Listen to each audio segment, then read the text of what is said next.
Hello, and welcome to Ice is Slippery, an unserious podcast about hockey brought to you by 1.5 hockey fans. My name is Kate, and I'm the hockey fan. And my name is Fred. I am half a hockey fan. Good morning, Fred. How are you today? Good. It's good to be back to being half a hockey fan. Yeah, good to be back to broadcasting in our home studio and not from the car or the parking lot of Ball Arena. That was different. That was a little stressful. So, yeah, better sound quality this week. Yeah, let's hope. Yeah, that should be good.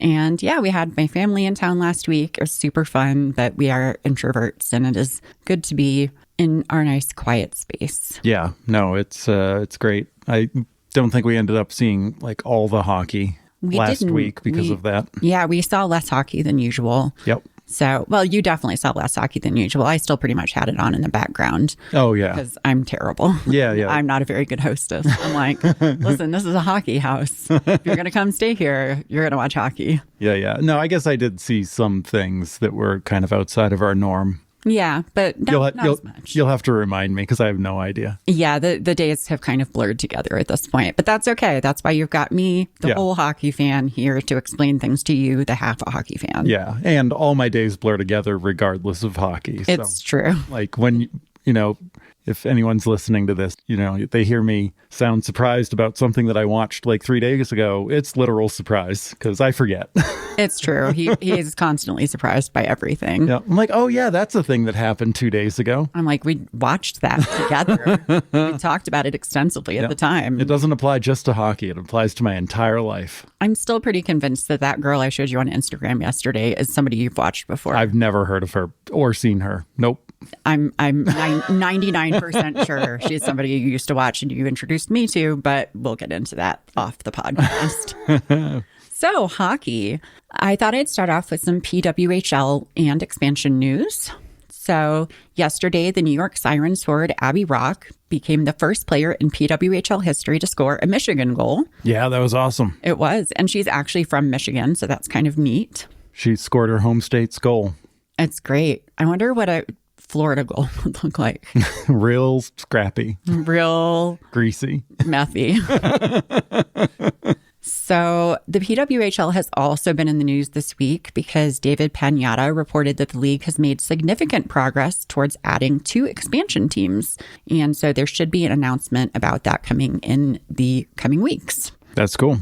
It is cool. I'm excited about that. They've been doing more of those takeover games. They set a new record for attendance in the U.S. for like the 4th time this year. So yeah, I just don't talk about every time they break records because they just do it all the time. Well, I mean, they're kind of brand new. So like everything's a record, right? Exactly. Yeah. I mean, it is kind of a thing. But the that attendance record there in, what was it? Detroit. In Detroit was serious. Like over 14,000 people were huge. At the game. That's a lot of people. They are one of the places that are in talks to maybe be where one of the expansion teams could be. So nice. Yeah. No. I'm excited to see where they'll be. Real good. Still, we haven't watched many games since the last couple weeks, but there's just been too much NHL stuff going on. Yeah, for sure. But and we have jobs. Yeah. It's hard. Yeah. And a child that we're parenting. Right. We've got all kinds of things, but it's totally a great league and totally worth watching. I don't think it's going to happen this time, but I am waiting for a Colorado expansion team. I think that'd be awesome. Because I will absolutely be there and go there all the time and be cheering for them. Yeah, we missed the Denver takeover. We did. I think we had something going on we were just tired. One or the other. Or both. Probably both. Probably honestly. Both. Yeah. We were tired no matter whether or not we had anything going on. Exactly. So tired was definitely part of it no matter what. Yep. But yeah. But there's also been talk about an expansion in the NHL. So billionaire Dan Friedkin has apparently expressed interest in opening a franchise in Houston where he has a corporate conglomerate where he does corporate conglomerate stuff. General conglomerate business. Yeah. Corporate conglomerate business. So it's been confirmed that the NHL has met with the Friedkin Group several times about this. And then Jeff Landry, who is the governor of Louisiana, posted online that he had a, quote, extremely productive call with the NHL about the possibility of bringing a team to New Orleans. Yeah. And the league has also apparently been exploring the possibility of bringing a team back to Atlanta, where Atlanta has had teams twice before. Right. Most recently One was the Atlanta Thrashers, which left in 2011 to go to Winnipeg and is now the Jets. Right. So I think if there's an expansion, it would probably be 2 teams. So probably 2 of those 3 cities, or maybe some other city that we don't know about. Right. And Gary Bettman has kind of downplayed the idea of an expansion in the past, but, you know, it does sound like conversations are happening at least. Yeah, for sure.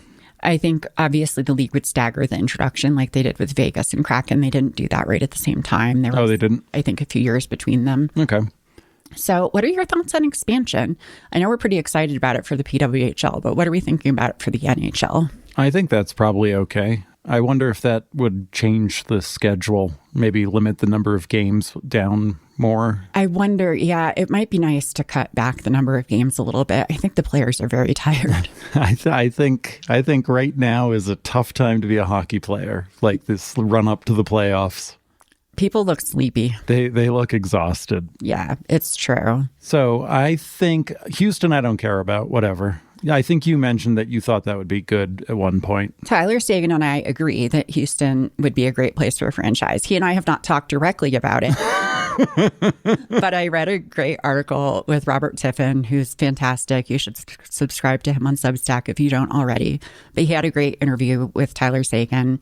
And Sagan thinks that a Houston franchise would be great because you could do like a nice Texas state rivalry. Texas is a huge state. There's definitely room for 2 franchises there. Certainly room for 2 franchises. Yeah, Houston's not next door to Dallas. No, it's not. No. And like right now, our big rivalries are, you know, Vegas and Colorado. Those are really far apart. Right. Like, give us an in-state rivalry. I guess. Yeah, I don't know. I don't care too much about a Houston team. I do think a New Orleans team would be awesome. I think that sounds banger. That sounds fun. I feel fun. like the uniforms, I almost said the outfits. The outfits. The uniforms, their and tops, the branding, their blouses, their pocketbooks, their dungarees. These are words that Fred says, by the way. He's an old lady. I'm an old lady. So yeah, their outfits I think would be great. Yep. The branding could be super cool. Yep. I'm very intrigued by the possibility of a New Orleans franchise. Mascot would probably be very fun. It'd be that party atmosphere. I think they'd play that up, right? They'd do a Mardi Gras float every year. Oh, yeah. It'd be bonkers. Yeah, no, I think that would be great. I am totally down for a New Orleans franchise. And Atlanta, whatever. I don't know. I mean, they've had 2 franchises. They haven't worked. So I don't really know the story behind them, but... Yeah. I don't know any stories behind any of that. I can imagine now would maybe be different. Seems like the NHL's turning over a new leaf in terms of involvement and awareness, but Southern hockey is certainly growing, especially in Florida with, you know, the Panthers really catching on. So maybe they're thinking they can really make that work in Atlanta now, but yeah, I'm all for New Orleans. I do think geographically Atlanta makes sense. Yeah, I could see that. But I don't know. I've been there. It's fine. It's fine. It's fine. It's fine. Just like the food in Colorado. It's fine. So yeah, but no, New Orleans, please sign me up. I will go. I think absolutely. that sounds very cool. Yep. So awesome. All right. Well, I'm glad to see we're mostly on the same page about that. Yeah. So my next segment, I'm calling it Sharknanigans. Sharknanigans. My God, it's a recurring segment at this point. They're the most fun last place team you can imagine. They seem to be becoming more and more like out there with their funness, and it's just like percolating through the entire hockey world. Yeah, it's even almost like beyond the hockey world. Like I showed the Tyler Toffoli talking about the sleepover stuff to my sister, and she was like, I love this. Right. So I just think that's really cute.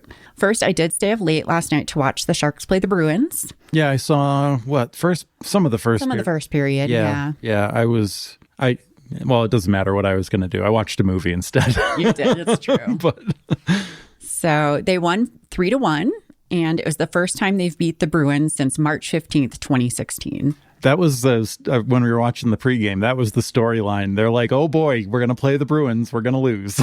Yeah, no, it was wild. Yeah. Will Smith and Macklin Celebrini have continued on their mission of bringing the great vibes to San Jose. So they cannot be stopped. They can't be stopped. They are conductors of the great vibe train. The Riz is uncontrollable. Oh, God, listen to you. I know. I use the slang ironically to horrify my child, but now it's just come to the point where I just say it. Yep. So even though Macklin Celebrini is only 18, he does have a year of college under his belt. Cool. I don't know if you know that. I knew, I knew college. Yeah. I guess I didn't equate him being 18 and having a full year under already. But. Yeah, he graduated high school a year early and went to Boston University, and he played during the 2023-2024 season there. Right. And during his time there, he scored 32 goals and 64 points in 38 games. Wow. Which is great. Yeah, that's a lot. He won a bunch of awards, including the Hobie Baker, which is awarded to the top NCAA men's ice hockey player. Yep. And at 17, he was the youngest winner ever. Mm-hmm. And only 4 freshmen have ever received that award, including Jack Eichel. He's, I think, the only name you would recognize. I recognize that name. Yes, and he was one of them. So he was a big deal. And then during that same season, Will Smith was playing at Boston College, which has a longstanding rivalry with BU. Mm-hmm. So back in January, Boston College beat Boston University in a weekend series, and they had made a little bet on it. And since Celebrini lost, he had to walk into a Sharks game wearing a Boston College jersey. Right. And of course, Will Smith made sure it was his jersey with his name on it because they are weird. Yeah. And then last night, they had another wager going on in February when the Four Nations was going on. There was the Bean Pot, which is a tournament with 4 different Boston teams. Boston University won that one. So this time Will Smith had to wear a Boston University jersey, which of course was Macklin Celebrini's jersey. Yeah. And he wore it in the game against, walking in against the Bruins. So Boston team. Right. So of course.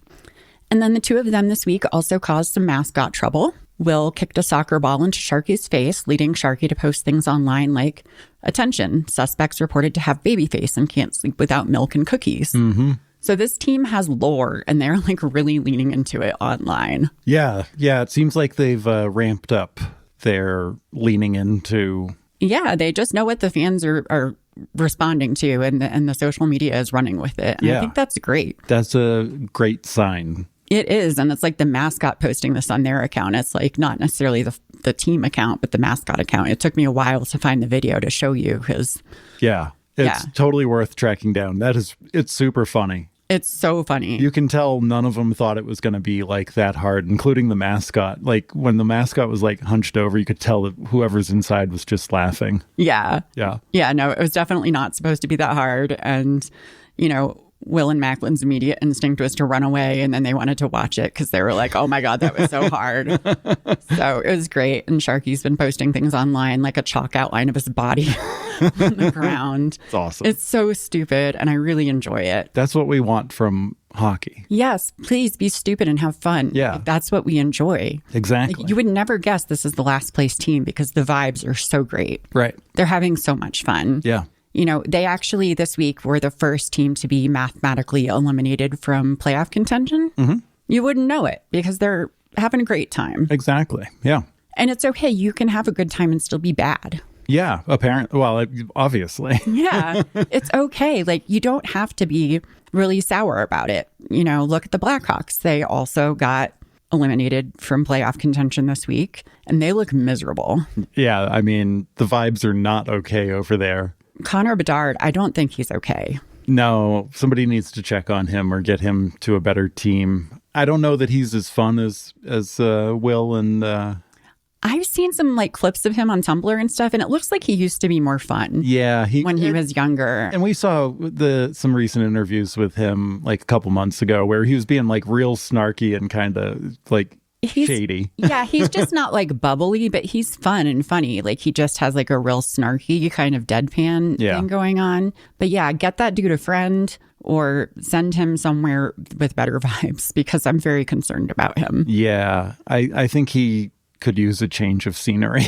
Yeah, for sure. I don't know that they'll let him go anywhere. And I don't know that he can go anywhere. I think after his ELC, maybe somebody could offer sheet him, but Chicago will match that. So right.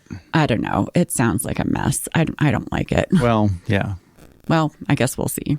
So, those are hockey bros being bros. We also have fans being bros. On Thursday, Brendan Gallagher of the Habs announced that his mom, Della, had passed away after battling brain cancer for the last 3.5 years. Back in 2022, he had worn a Hockey Fights Cancer jersey during a pregame warm-up, and he had a patch on it dedicated to his mom, who had been recently diagnosed. And those jerseys were auctioned off to raise money for cancer research. The fan who bought the jersey at that time reached out to Gallagher on social media, offering to give the jersey to Gallagher since he had worn it for his mom. Yeah.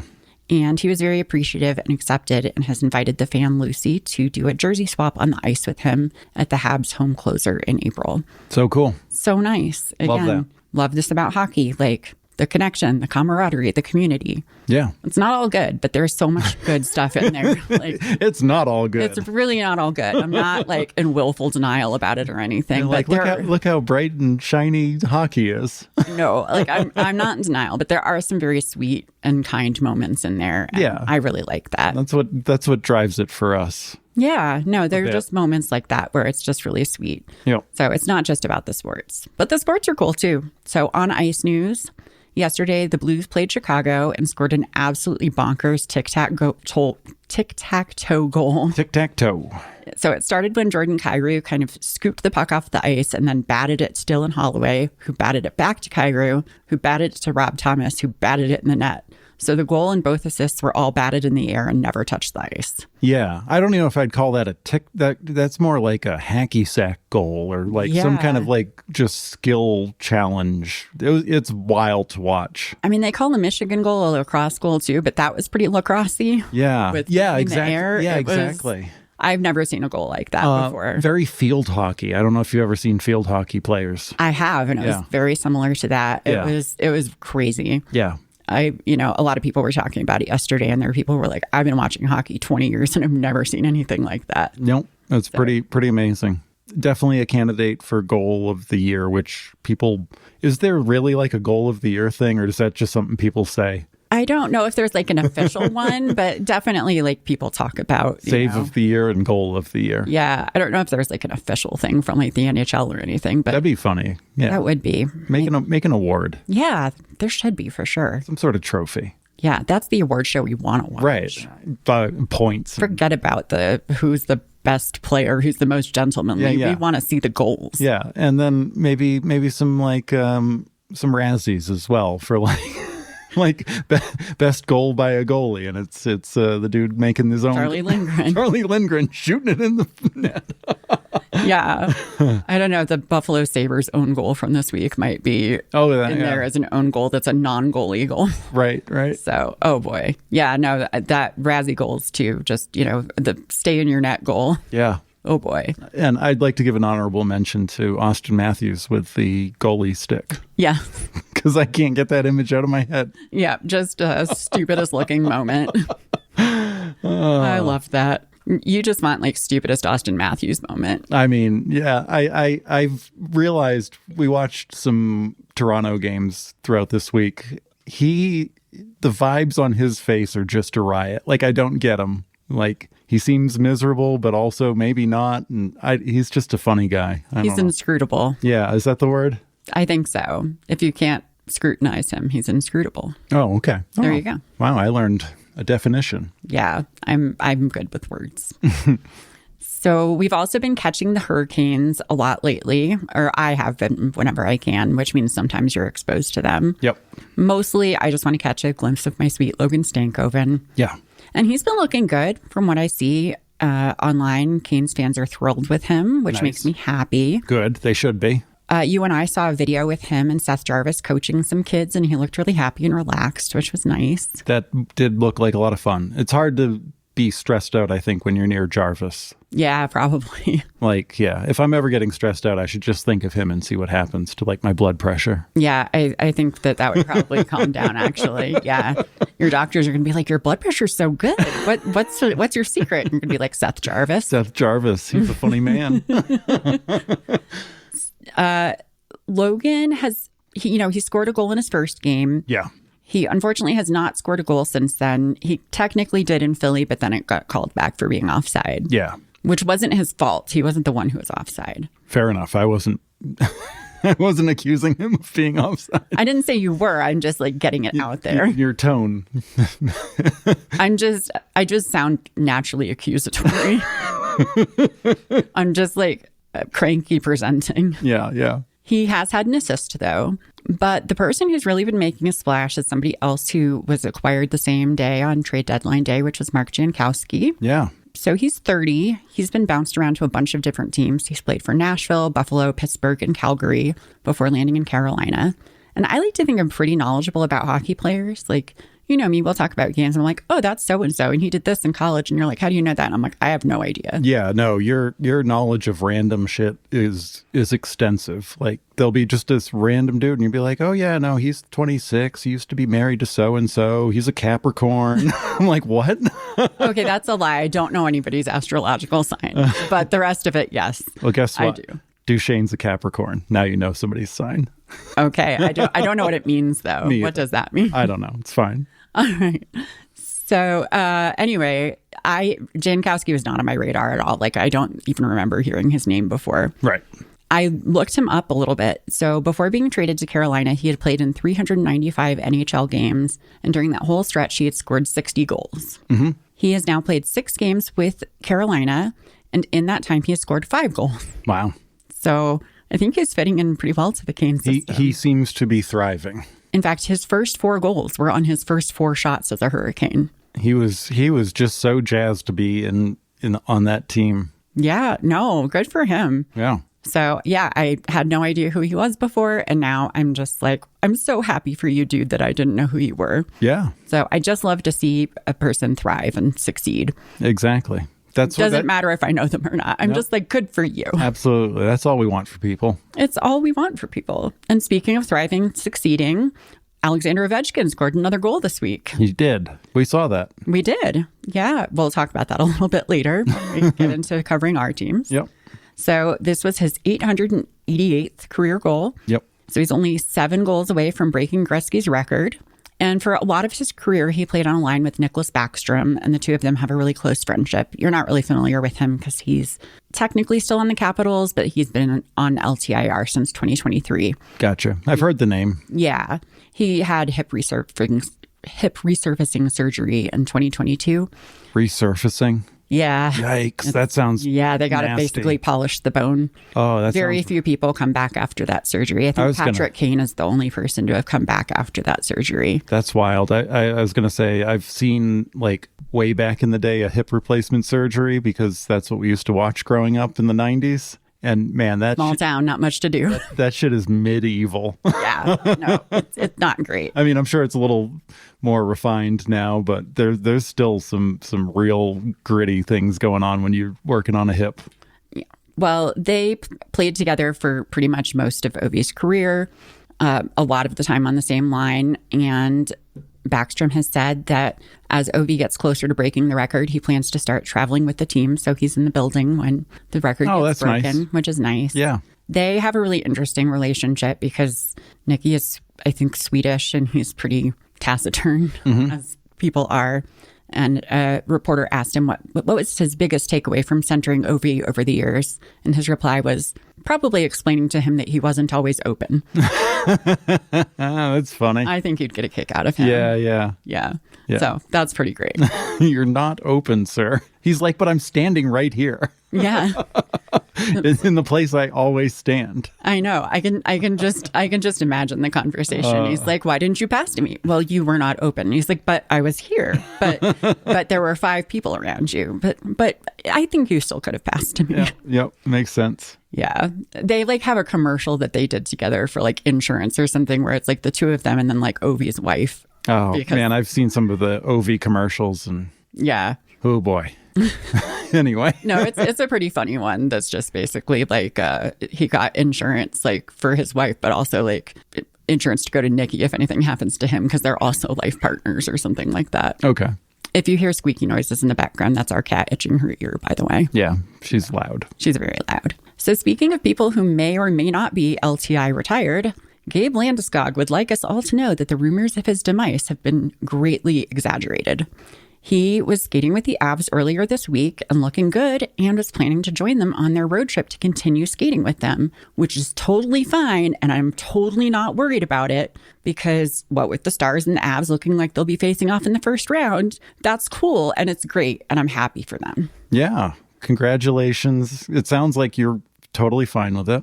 I'm awesome. I can tell by your face. Yeah, it's great. That everything's coming up Avs and that's totally cool. I mean, yeah, he hasn't played in how long? It's been like 2 years now, I think. He might suck. I don't think he would be coming back if he sucked.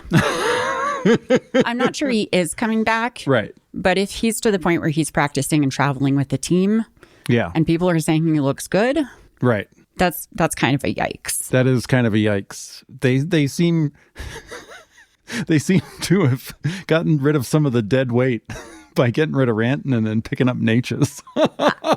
I'm not going to go that far. We right. can talk about that more when we talk about our teams, but don't underestimate the power of like Ferda, doing it for the boys. For the boys, yeah, right. Yeah, they love Gabe. He's still their captain, even though he hasn't been, there day in and day out for the last couple of years. Mm-hmm. They're all obsessed with him. Like, you've seen the videos with him and Nathan McKinnon. Oh no, he's delightful. I think he's great. Yeah, no, he's lovely. I would want him on the bench. Yeah. So even if he's only good enough to play a couple of minutes at a time or something, like the boost that they will get from this is great. And I am delighted for him as a person. I know he's been working really, really hard. Yeah, he seems like a good dude. Yeah. And people have been saying for years now, like, give it up, retire, blah, blah, blah. And he's literally in Instagram comments like, bet. I mean, he doesn't say it that way, but that's, pretty much the gist. So cool. Yeah. No, I am happy for him, but as a Stars fan, it makes me nervous. Yeah. Yeah, I think rightfully so. And then there was one silly thing that entertained me this week. The Anaheim Ducks played the Nashville Predators on Thursday, and the game got off to a bit of a slow start. And Trevor Zegras was interviewed about it post-game, and when he was asked about that and what the issue was, he said, I think the bongo anthem threw us off a little bit in the first. Yeah. And I actually pulled up the video on my phone last night to make sure I was writing the quote correctly. And I had to play it back like 5 times because every time I did, you would start giggling. Oh, I was wondering why you kept playing it over and over. I was going to tell you, but then I just wanted to see how many times you would laugh about it. And you laughed every time. Every time? Every time. It's so funny. It's so funny. Yeah. It was a retired military guy maybe, and he was playing the national anthem on the conga drums and singing it, and it was good. He was great. He's a great singer. Yeah, it was just a different interpretation than anyone was expecting. It's hard to know what to expect when that Somebody in the comments on Reddit said that he was there, and I guess everybody in the crowd usually yells UC during the anthem when they say that, and he said it was just like dead silent. Like, everyone was so confused about what was going on. Nobody yelled it. Yeah, I can't attest to the veracity of that, but yeah, it's a funny story. I was aware that somebody was playing some hand drums because I scrolled by some sort of YouTube video that had that as the thumbnail, but I didn't click on it, and I just carried on. And then you sent me the link, and I was like, oh, this is that thing. And my goodness, it's a man playing. You said it was congas. There was kind of like electric congas or something, I think. I think so. But either way. But I love that Zegras called them bongo drums. Yeah, yeah. Of course, that's what you would think that they were. Yeah, no, they weren't bongos. But what a choice. He did have a great voice. Like, when it came in, I was like, okay, he's doing a thing, and then I turned it off quick. Like, I couldn't handle the cringe. It was kind of a lot, but he was doing a thing, and I'm impressed with him for doing a thing. Yeah. So good for him.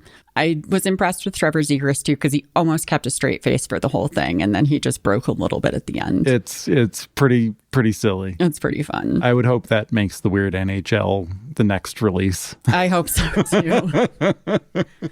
Well, I guess that's all I have for news around the NHL, so we can talk about our teams now. Okie doke.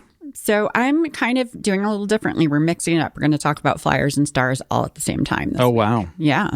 So Monday, the Flyers played the Lightning in Tampa. Mm-hmm. And we didn't watch this one live because we had family in town, like I said, and we were off having grand adventures. Yep. Pretty sure we were eating it in and out at this point.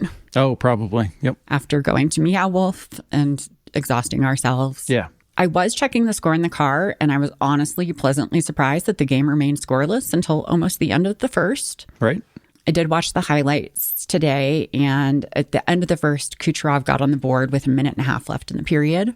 And then the game stayed 1-0 in favor of the Lightning until there were less than 2 minutes left in the third. Flyers pulled Fedotov then, and then Tampa scored an empty net goal pretty much right away and sealed the win. Yeah. But even with that, Fedotov had a 95.5% save percentage. Yeah, I think Torts was happy with his game. I don't know.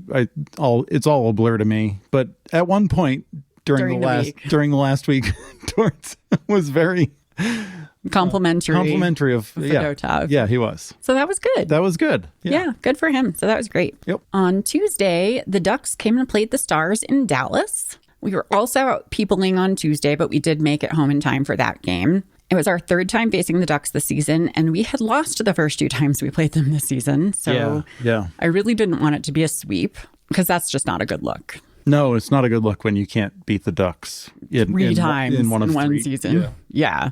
Wyatt Johnston did start off the scoring 12 minutes into the first period with a power play goal, nonetheless. And it was a Pavelski-esque redirect off of a shot from Harley. So like a nice net front tip. Right. Which is great. I always like it when the ghost of Joe Pavelski shows up to help us out. Yeah.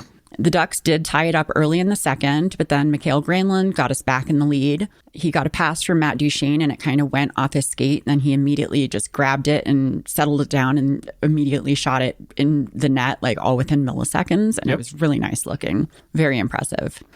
The officiating was super bizarre this game. I feel like that's a story just across a lot of games this past week. It definitely is. I've seen that, just from watching other games and highlights and just being on the internet. But this one felt extra bizarre. There were, especially in the second period, there was like a whole mess of penalties on both sides. But the one that really stood out, there was a really stupid interference call on Mason Marchment where he collided with Radko Gudas and they both went down. And it was just totally unavoidable. Like there's just a whole bunch of people around. There was nowhere for either of them to go. Completely accidental.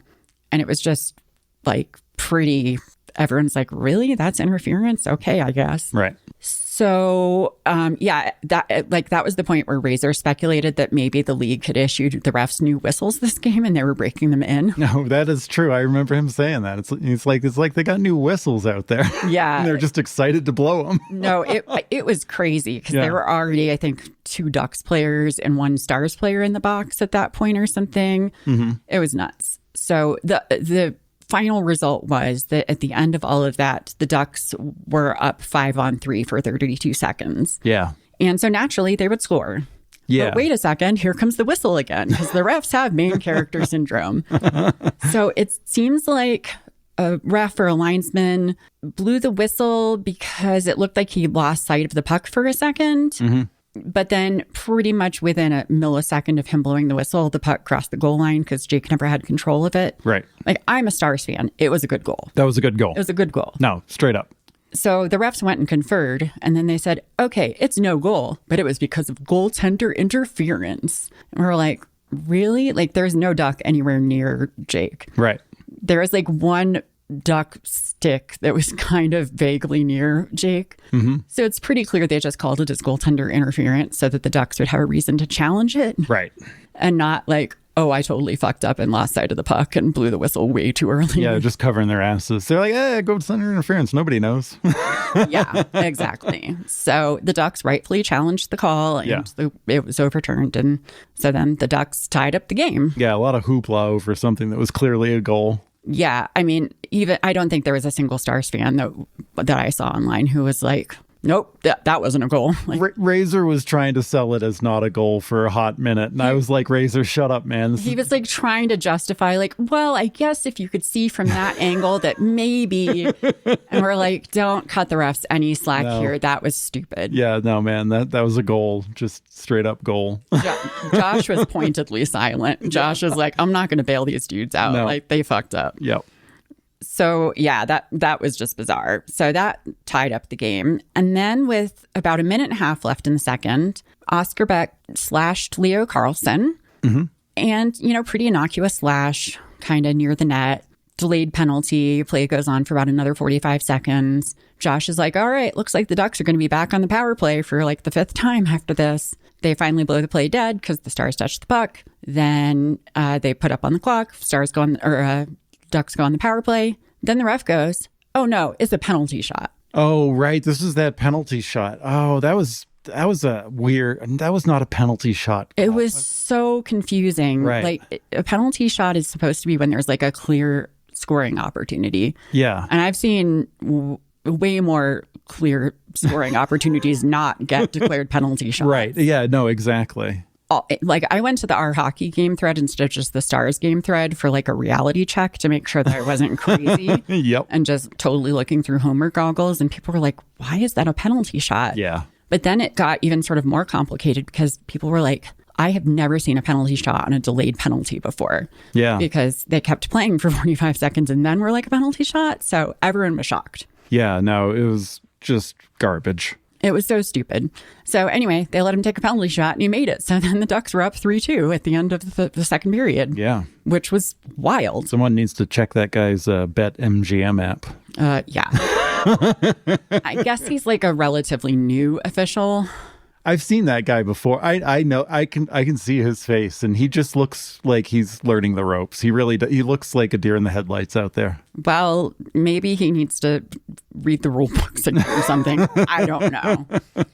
Anyway, we got to the third period and our Lord and Savior Thomas Harley tied up the game. Yeah. He has been stepping up in a big way ever since Miro got injured and has been holding it down for the defense. And Harley's like, Miro who? Yeah, no, he's right? He's like, oh, you needed a number one defenseman? Hello. Oh, I'm right here. Why didn't you ask? He's just been stepping up, like playing great defense, playing tons of minutes, and also delivering on the offense. You weren't in the room for this goal, so I wrote down what Razor said because it was kind of a classic Razor moment. So on the replay of the goal, he said, it's a bargee play by both Bork and Ben down deep. Sensational alliteration by me as well. Sensational alliteration by me. Yeah, it was pretty great. That is pretty great.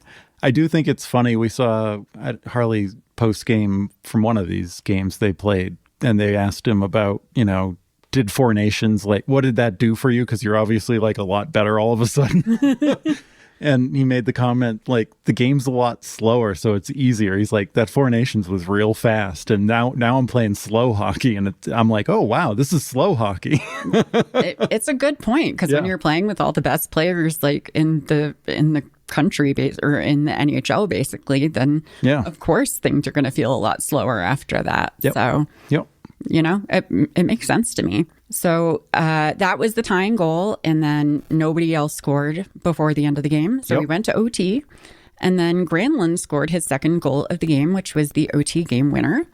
And he and Harley had a cute, cuddly little celly, which was nice. Yeah, yeah.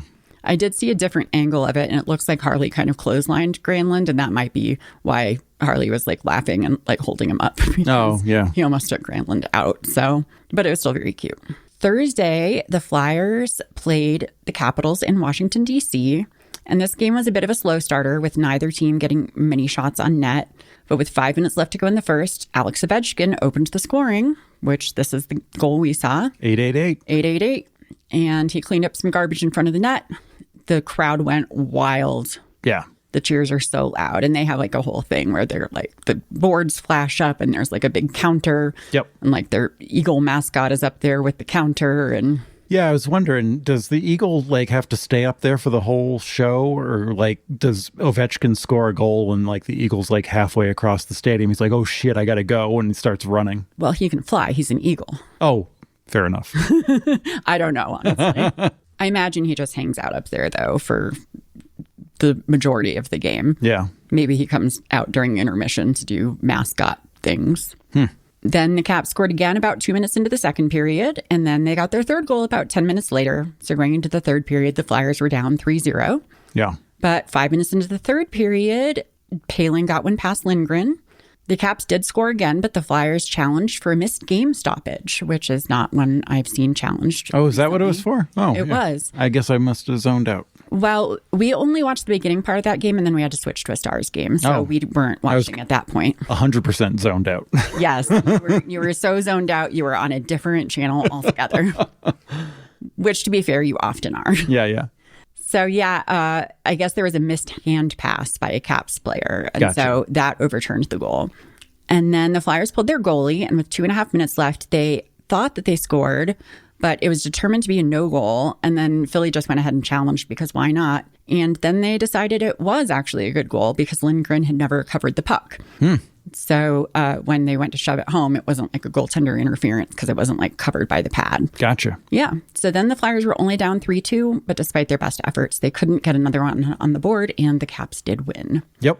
Meanwhile, over in Dallas, the Lightning were visiting the Stars. Yes. The Lightning opened the scoring about 5 minutes in. They had a super crisp passing sequence, and they caught Nottinger way out of position. Yeah, he was halfway across the ice. Yeah. No, Razor said he was overly aggressive for that. Yeah. And Razor doesn't usually talk shit about a goalie. He usually doesn't. But that one, I even saw that and I was like, that doesn't seem like what I would do if I were a goalie. Yeah, Razor was like, I guess he was assuming somebody would have the other guy over on the other side of the ice. I'm like, that doesn't seem like a good assumption to make. Bad assumption. Ugh, but, it is what it is. Yep. Midway through the second, the Lightning scored again after some lazy defending from the forwards. Yep. Bush and Essa were out there working their asses off. Like, have some respect for your D-men. Yeah. Like, Essa, basically, you could see he wasn't going to catch somebody. Bush kind of let his guy go to help out Essa. But none of the forwards went after the other guy because they were like halfway up the ice, like, doo-doo-doo. Who's Bush? Labushkin. Labushkin, okay. Yeah. I was like confused because there's a lot of Booshes There's and so many Booches. Booches, that's all of it.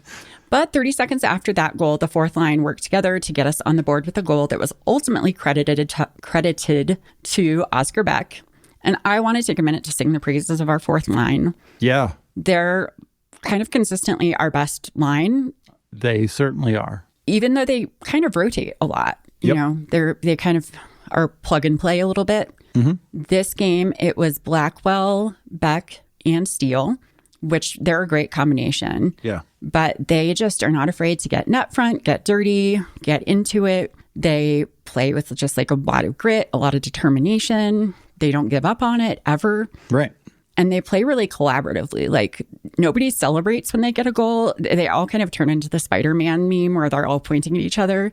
Like, yeah. Good job. No, good job. No, good job. So it's like, it kind of almost doesn't matter who gets credited with the goal because they all are just like, no, we all did it. Right. And that seems to be, I don't know too much about hockey lines and all that, but that seems to be the job of the fourth line. Like they have a different job of like managing the game for the next lines coming up. And I think it's really good when they are able to score goals too and not just like advance the game in the direction of their team. Yeah, fourth lines historically have been kind of like your bigger bodies and like your harder hitting lines. Right. And our fourth line's pretty small. Like we've got Blackwell, who's like, I guess, our short king now that Logan Stankoven is no longer with us. Yeah.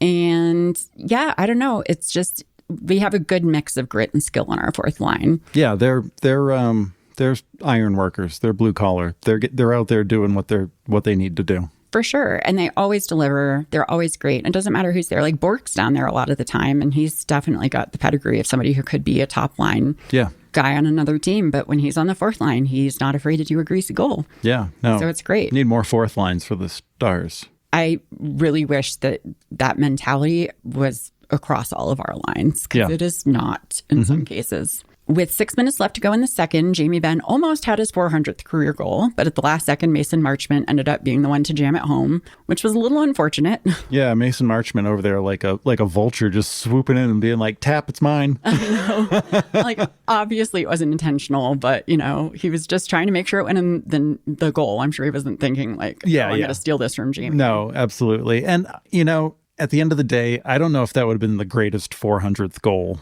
That's in my notes that honestly, I'm okay with it because let's save Jamie's goal for a game where the team looks better. Yeah. And like a nice goal. Like that was just like a circumstantial, like. Yeah. Just kind of a net front, like scramble. Right. But yeah, because that was it for scoring. The score was tied 2-2 and it stayed that way for the rest of the second period and through the third period and through OT. We went all the way into a shootout for that game. Gotcha. And in the fourth round of the shootout, Tampa had a chance to win the shootout, and they sent out a rookie, at which point I knew we were cooked. I literally said, oh, it's a rookie, we're fucked. Yeah, you certainly, as soon as they mentioned that it was his rookie season, you were like, oh, well, we're done. You just like turned the TV off. I didn't turn it off. I had to make sure I was correct, and I was, because he scored, and that was the game. Yep. So at least we got a point, but I don't know that we deserved it, because that game was just 80% of the team was asleep. Yeah. Leon Bischel was out there like laying down hits and like starting fights with people. Yep.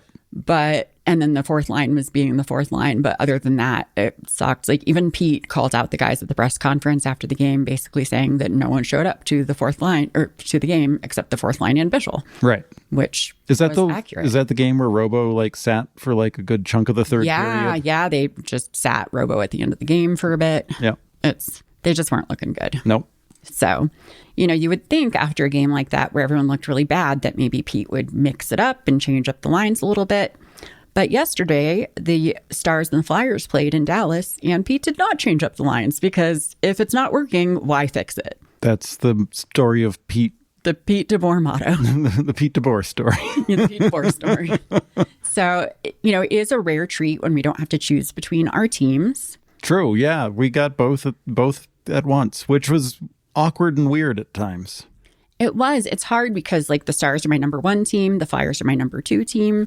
I love them both. Mm-hmm. Obviously, I'm always going to root for the Stars to win. Yeah. But it's hard for me to root against the Flyers at the same time. So. Right. Yeah, exactly. And I don't know that I have a number one and number two team necessarily. I just follow both of them and I hope they both do well. But when the Stars aren't playing well, I want them to lose. Like I want them to lose badly. I want them to be embarrassed. There was a point somewhere in the second period where it changed over and you were distinctly rooting for the Flyers. I was like, if you guys are going to play like this, I hope you lose. Balls to the wall. You were just go Flyers. Yep. Go Flyers. And usually you're somebody who will just be like, oh, it was a good play by either team. I will cheer. Yeah. And this time it was just very much like, yeah, the Flyers. Yeah. No, I've noticed if the Stars come out and look sleepy and are not connecting on passes and playing poorly, like I get very against them. Like they're supposed to be better, so be better. The next part of my notes, it says the Stars looked sloppy and disconnected all game with passes not connecting. Yeah, which is something I complained about all last season. I'm like, they should just stop passing the puck because they just don't do it right. Like I watch the other teams and they pass it and they get it. And yeah, I don't know. It's not working out. No. So yeah, almost 7 minutes into the game, the Flyers had 5 shots on goal and the Stars had 0. Yeah. Which wasn't great. But then Harley scored on our first shot of the game, thanks to some great setup work by the fourth line once again. Yeah, that was a good shot. That went through all the bodies. It did. I didn't like get up in arms about. I think it was Fedotov in the net at that time. It was, yeah, Fedotov. I would give him a break on that one. Yeah, there was like Delorier was in front and there was another Flyer and Oscar Beck was there and I think Sam Steele was there. So yeah, there were tons of bodies in front of the net. Yep. And it was impressive that Harley managed to find a lane through all of those bodies and it was just a clean, fast shot. Yep. So it was a really, really good one. And then 2 minutes later, the Stars scored again on their second shot of the game. Yeah, that shot. Nope. That was on the goalie. That was on Feds for sure. Yep. This was another defenseman goal. This one was from Mr. Sunshine, Essa Lindell. Now, also, that was a defensive breakdown on the Flyers, though, because Essa was in the top of the slot there. Like, you can't let any NHL player take a shot from there. And Essa's like not what, he's not an offensive D-man. Right. He's a very defensive, stay-at-home D-man. So if he's up in the top of the slot, it's because he's recognized that there's a defensive breakdown because he usually stays way up, ready to go back and be the first one back at the other end. Yeah, no, I think anybody who like doesn't shoot that gets the puck there is like, ooh, wow, really? Okay, well, I guess I will shoot because I can shoot from here. Yeah, I mean, most of Essa's goals come from the other end of the ice. He's like the king of the like 200-foot like empty net. Goal. Yeah. So for him to be doing like from where he was, that's unusual for him. Yep. But it was great. It looked really good. And yeah, by the end of the first period, the Stars only had 3 shots on goal to Philly's 8, but we had 2 goals on 3 shots. So yeah, it was good for us to be on this side of having, shots being first on goal because too many times this season, like we've been scored on the other team's first shot or 2 or both on goal. Right. But, I felt sad for the Flyers and Fedotov did get pulled after the first period. Called it. Yes. You are very good at calling when a goalie is about to be pulled. Yep. After that second shot, I was like, he's got to go. This is not right. Nope. Get him out of there. Yeah. They let him finish the period, but then they sent in Sam Urson, who's the, would be starter, I guess. The number one-ish. The number one-ish in the Philly shit show that is the goalie situation.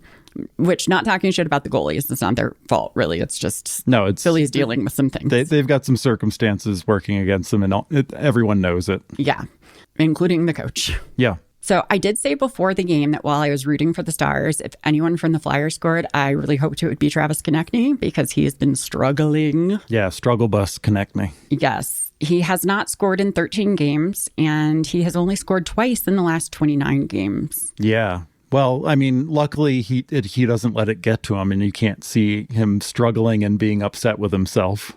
Yeah, he definitely doesn't get back to the bench and give himself a talking to. Bang his head on the. He's just that dude. You're like, wow, you feel for him because he's going through it very visibly. That's how I would be, and I don't think that's a very productive way to be as a professional athlete. You got to let that stuff go and just keep plugging away. But man, he's rough. I think we talked about it last week, but Tortorella, a reporter said to him, do you think TK is overthinking things? And before he could even finish answering the question, Tortorella was like, absolutely, yes. I keep telling him to stop thinking, but he just thinks way too much. Yep.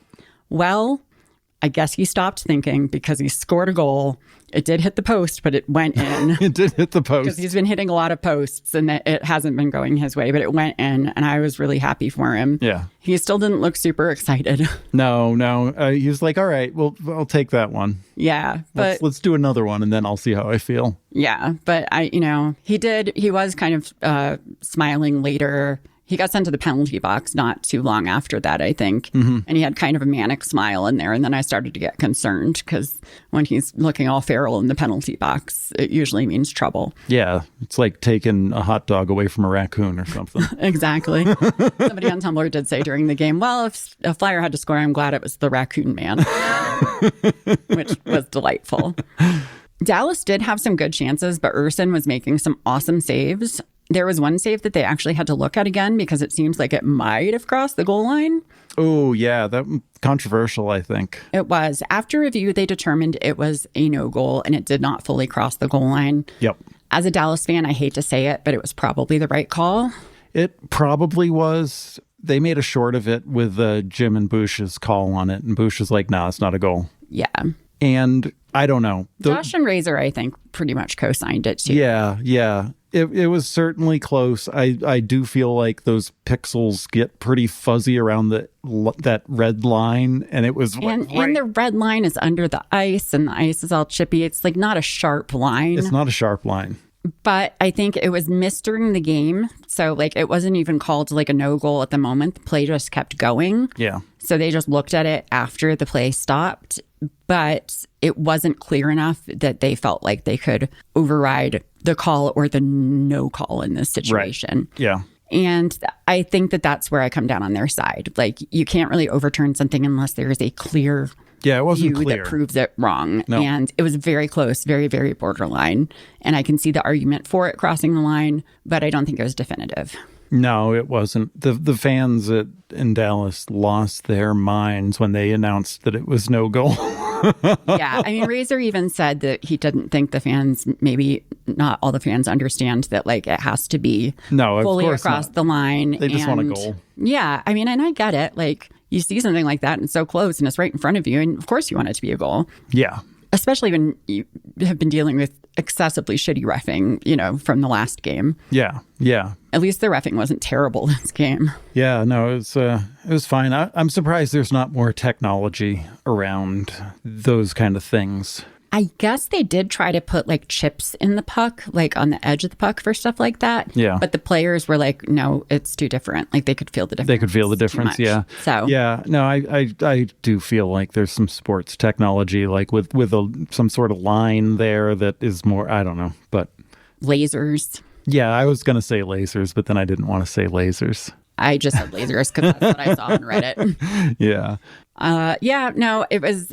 I hated that it didn't get that it wasn't a goal, but I understand that it wasn't. Yep. So, that's all it was. And then with a minute left in the second period, Ryan Poehling tied up the game with an admittedly really nice goal on Jake. Yeah, agreed. And then nothing much happened in the third period. Neither team scored. I do feel like I should point out here that the power play has been trending downward again for the Stars. Yeah, there's a lot of, what's the word? I don't know. When the power play happens, you like hide your head a little bit. Yeah, there's a lot of, there's a lot of hiding. Yeah, Ennui. Yeah, there's a lot of mortification. Yeah. You're just like... There's a lot of doubt. There's... Yeah, you're back where you were, like... I'm not fully, like, fire Steve Spot and, by extension, Pete DeBoer yet, but I'm just like... You had been getting there.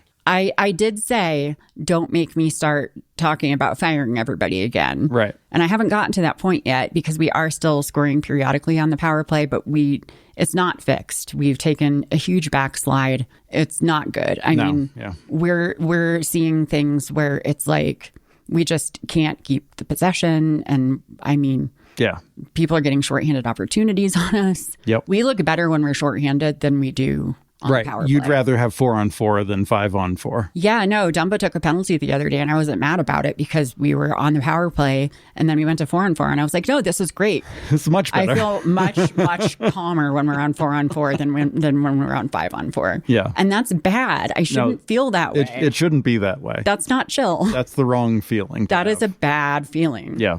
So, yeah, the Stars went on the power play 4 times yesterday and they didn't capitalize on a single opportunity. And if they had, maybe we wouldn't have had to go into OT for the 4th game in a row. 4th game in a row, OT. Yeah, it was not ideal again. Nope. But I guess the Stars just like to give the fans their money's worth. It was a quick OT at least. Robo actually showed some great hustle and was able to grab the puck and get the puck to Harley when Urson misplayed it. And Harley scored just 9 seconds in. Yeah. Which was a new record for fastest OT win in the history of the Stars franchise. So that's both Stars and North Star. Mm-hmm. I think it's just he's very tired and would like to go home. He's been playing a lot of minutes lately. Yeah. Yeah. I wish he would have just waited like 3 or 4 more seconds for me to like sit down and fully unwrap my Rice Krispie treat. I don't know if I've ever heard you sound so indignant. Like the puck dropped, you were over by the snack table we still had set up for when my nephews were in town. Yep. And you came in and you hadn't even sat down. You were like, wait, they already scored? I haven't even unwrapped my Rice Krispie treat. You were so mad. Yeah, that was going to be my overtime snack. Yeah, and you just hadn't even put it in your mouth yet. You had to eat it while you watched the replay, and that's not the same. No, it wasn't the same. Yeah, you just can't enjoy a Rice Krispie treat during a replay. No. Shenanigans. So, yeah. So Harles now has 15 goals this season, which ties his record for last season. This is his 3rd game-winning goal this season. Yep.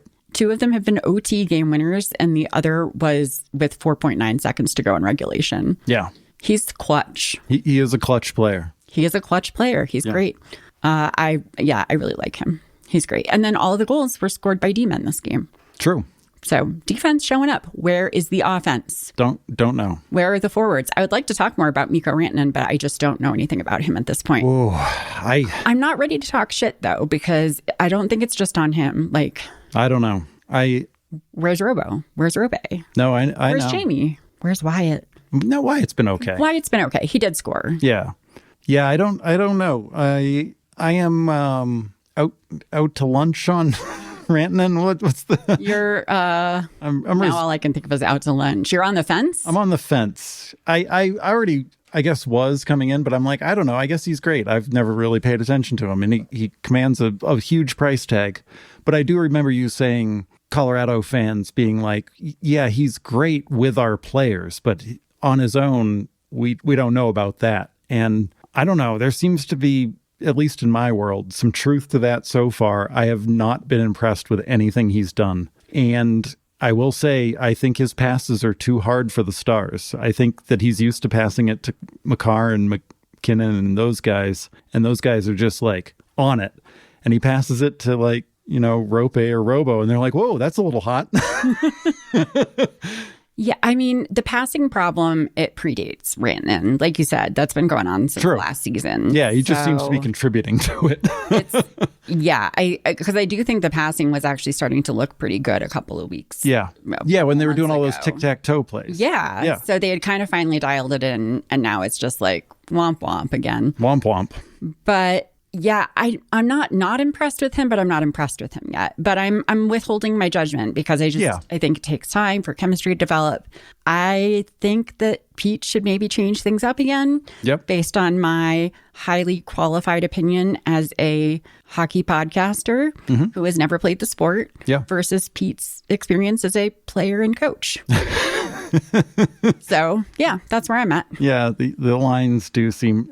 He was juggling them one night, maybe in Winnipeg, but I think he was juggling them because he benched a bunch of people. Yeah, he benched like the top 2 lines.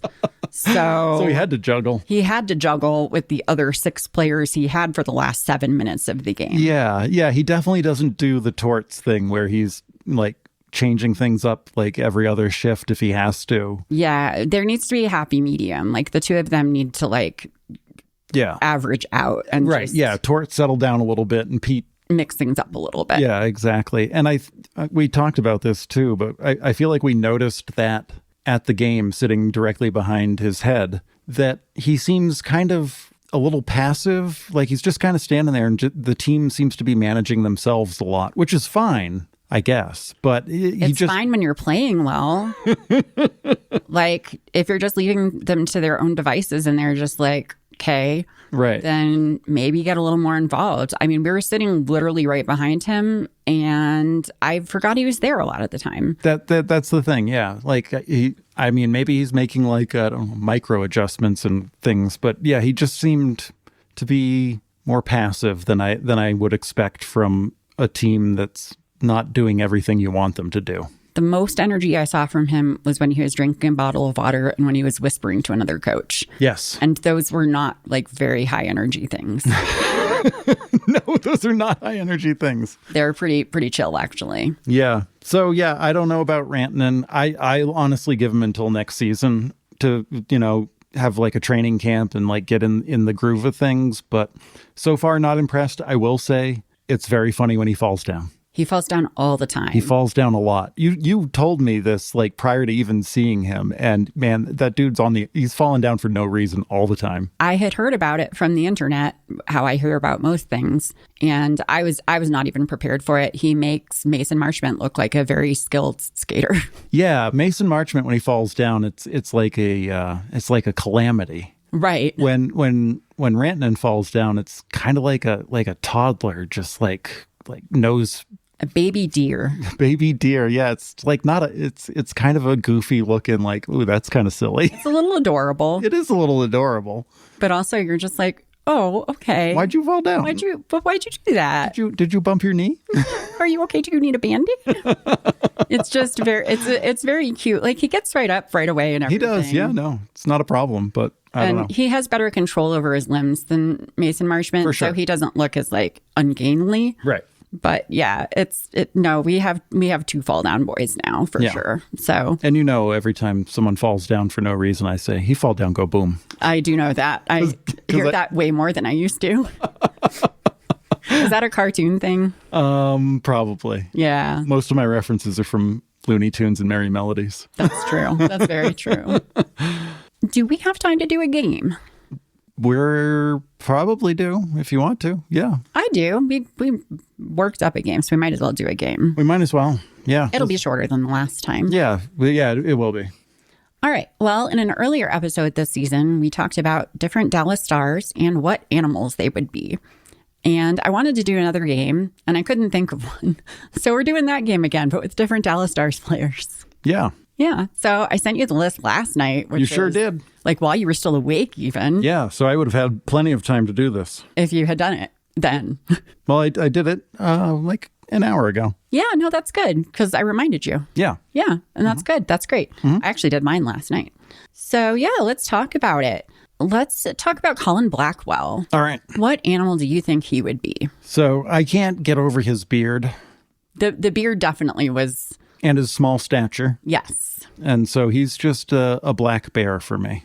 Okay, I could see that. They're on the smaller side of bears. Yep.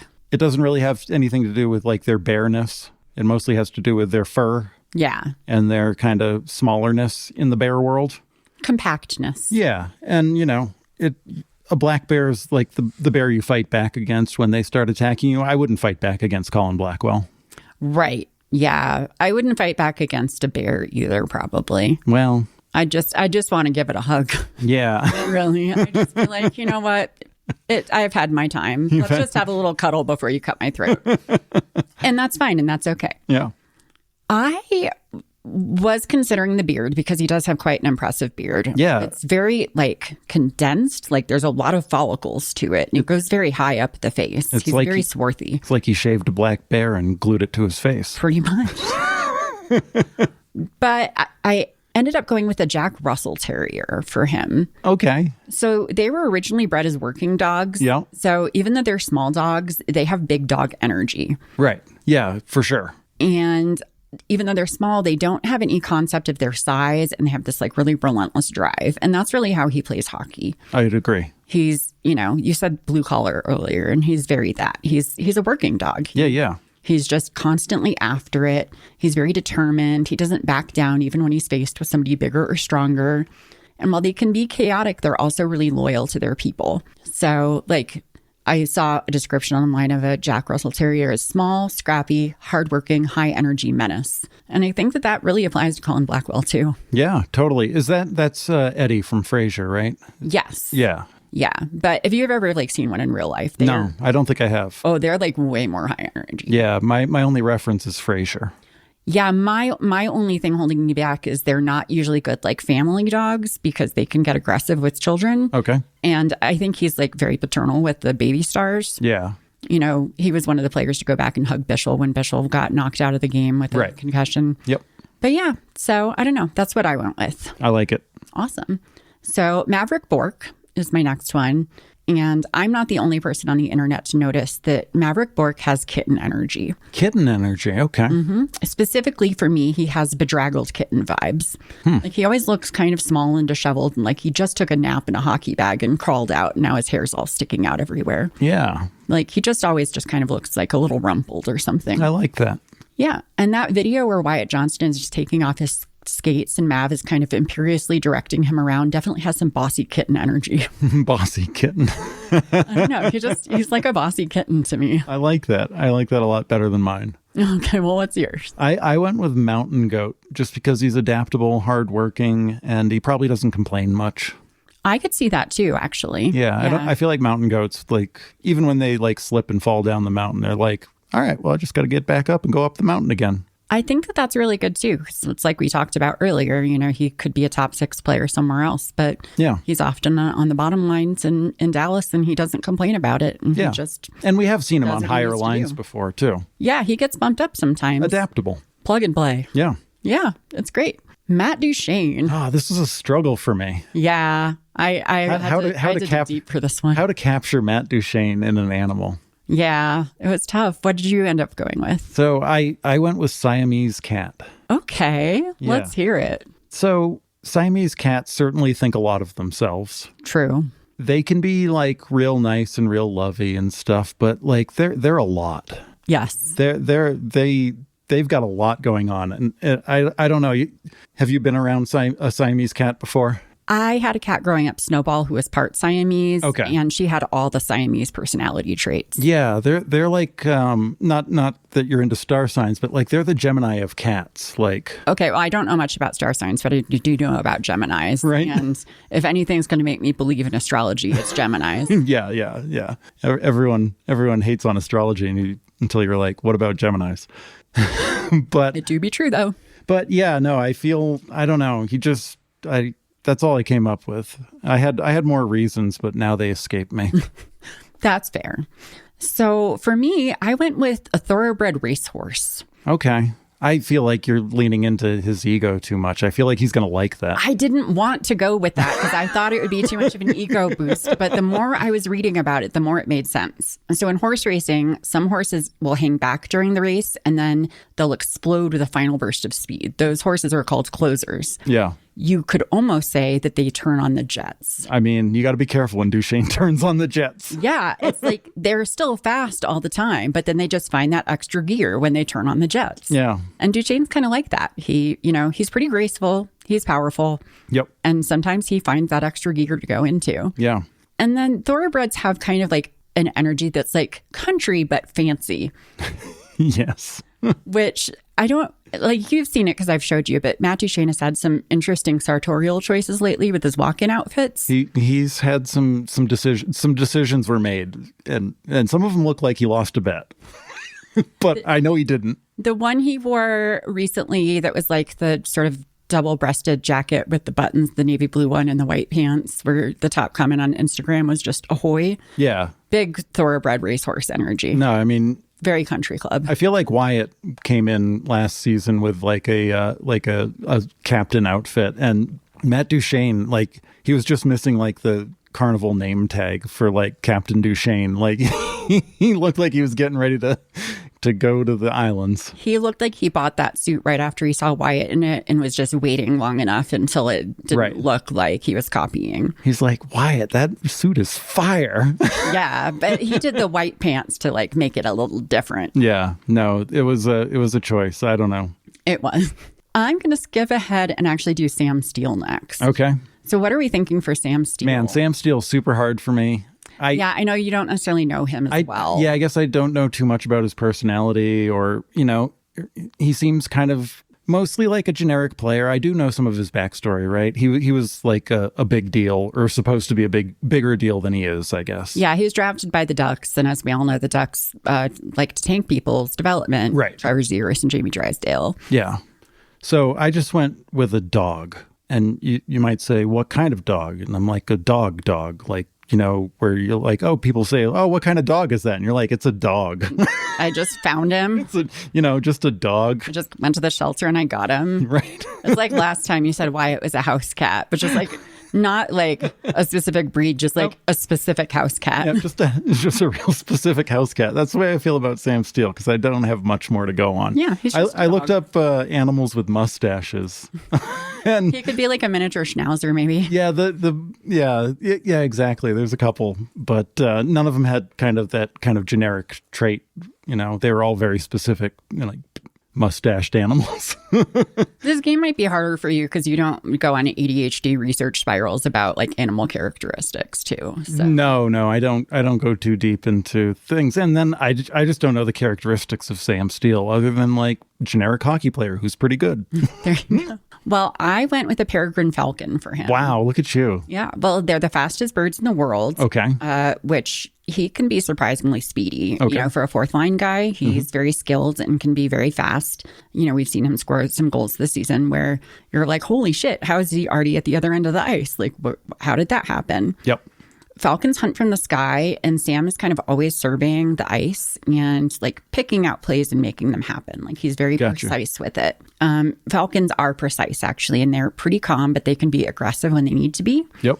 So, you know, Sam's a fourth line guy, but he doesn't necessarily play like a Colin Blackwell where he's like real, like aggressive and in your face unless he needs to be, and then he will be. Like he's not afraid to get grimy and greasy when the situation calls for it. But for a fourth liner, he has a lot of skill and subtlety and speed that can be surprising. Nice. So, yeah, kind of like a bird of like a predator bird kind of thing. Yeah. But like kind of above it, but then like he'll swoop in when he needs to. Okay. I like that. That was my thing. Yeah. I think you've got more insight into him as a player than I do. I watch a lot of hockey. Yeah. It's a problem. All right. And then our last one, we've got Rope Hints. Rope Hints. Let me hear your Rope, actually. I want to finish with my Rope. All right, cool. I went with Snow Leopard. Oh my God, me too. Did you really? I did. Okay, I did it for all the reasons that you're about to say that sound real smart. Probably. Do you want to read yours or do you want to just hear mine? It was another thing of being adaptable, and then just, you know how leopards are. Like this one's from the cold place. Yeah. So I went with Snow Leopard because I think it captures his qualities both on and off the ice. So snow leopards are large and powerful, but they're also fast and agile, which kind of explains his on-ice thing. You know, he's big, but he skates really quickly. Razor was just talking about that in, I think, yesterday's game. He's probably the best skater on the Stars, but he's like sneaky good. Yeah. People don't necessarily notice that. Snow leopards move with purpose and grace, which I think is kind of an apt description of him. Like he conserves his movement, you know? Yeah. They're also very striking to look at, which I think is in line with his sort of fashionista moments. For sure.